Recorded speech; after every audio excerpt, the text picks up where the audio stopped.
Welcome back to Black News Tonight as we travel through time and witness the inception of faith-making in Africa via photographic images collected by Chester Higgins.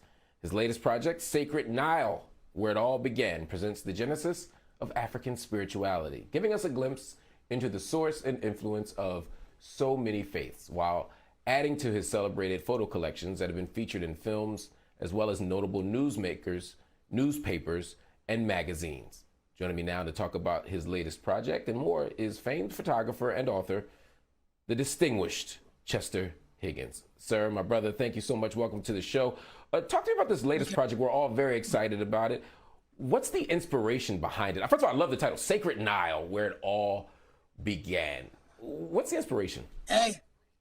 Well, I went to Egypt for the first time in 1973. And my only idea of Egypt was from the Bible, from Exodus, and the stories that we were told that the pharaohs were bad people.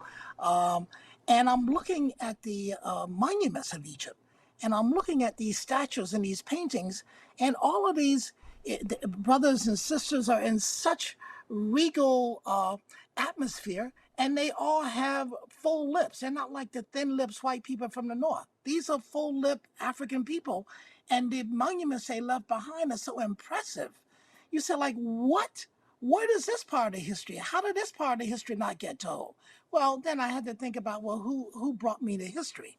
Well, who brought me to history have always been the enemy of African people. So therefore, I could see that the original story was not anything like the story that we have been listening to. So my thing was just try to learn more and more about this story. Essentially, I became a independent Egyptologist, because Egypt is such a large, vast area. So it's easy to hide stuff and to fake you out with stuff that doesn't mean anything, that's not a part of the subject. Oh yes, the Egyptologists can talk about architecture. They think they can talk about religion. They don't want to talk about mathematics or astronomy, but it's all there. So it took me 20 years of going back and forth to Egypt and all of the 50 years of studying to figure out where in garbage pile are the remnants of the necklace that tells this story. And I had to learn how to know what those individual pearls look like that have fallen off the necklace, and then how to pull it all back together. But what I've learned is that the oldest holy scripture in the world exists in a tomb inside of Egypt. It's a tomb. People write this name down, UNAS. Don't take my word for it. Go to the Google, go to Wikipedia, find out who UNAS is. And I'll tell you, UNAS has a tomb. We know, because Egyptians kept good records, that he lived 2500 BC. Add 2100 years to that, and our time, that's 4600 years ago. In his tomb of two chambers, two walls, on these two chambers, all four walls, from the floor to the ceiling, and it's a two-story ceiling inside interior room, 331 lines of Holy Scripture. And this Holy Scripture talks about faith, talks about the beginning, talks about soul, spirit, and ascending to heaven. So the whole paradigm of faith and religion is something that African people invented. These things, and you get the source of the Ten Commandments. 2,000 years before the Old Testament was oral history, 2,500 years before the New Testament was written, all of this vocabulary, anything you can possibly think of when you think of religion, we had already invented it. Look, I tell people, Moses' story is a good story, but he was not trying to escape from Germany. He was trying to escape from Africa. The Jesus story is a good story, but his people would have slaughtered him had he not found sanctuary as an immigrant, as a refugee in an African country that we call ancient Egypt, that they themselves call Kemet, the land of the blacks.